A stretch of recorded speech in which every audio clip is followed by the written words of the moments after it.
Al-mataru yahtilu, ruwan sama yana zubowa da ƙarfi kamar yadda muke ganinsa ta windo. Ummi, mahaifiyata. Al-mataru yahtilu, ruwan sama yana zubowa.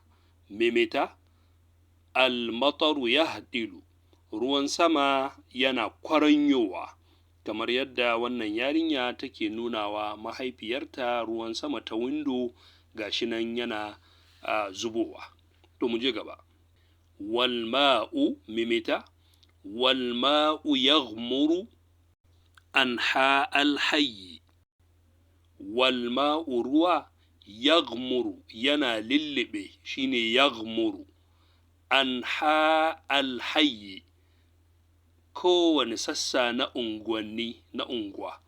Anha shine kowane sassa, al-hayyi na unguwa, wato yana game ko'ina da ko'ina. Shine sai mu ce wal ma'u yaghmuru anha al-hayyi, ruwa yana game ko'ina da ko'ina. Kaifa azhabu ila al-madrasati al-an, taya zan tafi makaranta yanzu? Kaifa, ta yaya, azhabu, zan tafi, ila al-madrasati, zuwa makaranta, al'ana, yanzu.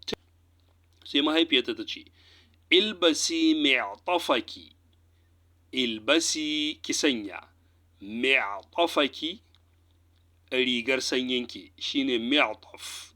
Ya sana'u, ya ke sana'u. To kada a shagala dai, ana tare da wannan santa ta At-Taysir Center for Languages and Islamic Studies. Masu son su shiga ajinmu na koyon Larabci, ƙofa a buɗe take. Su tuntuɓe mu a kan nambar wayarmu da take kan feji ɗinmu.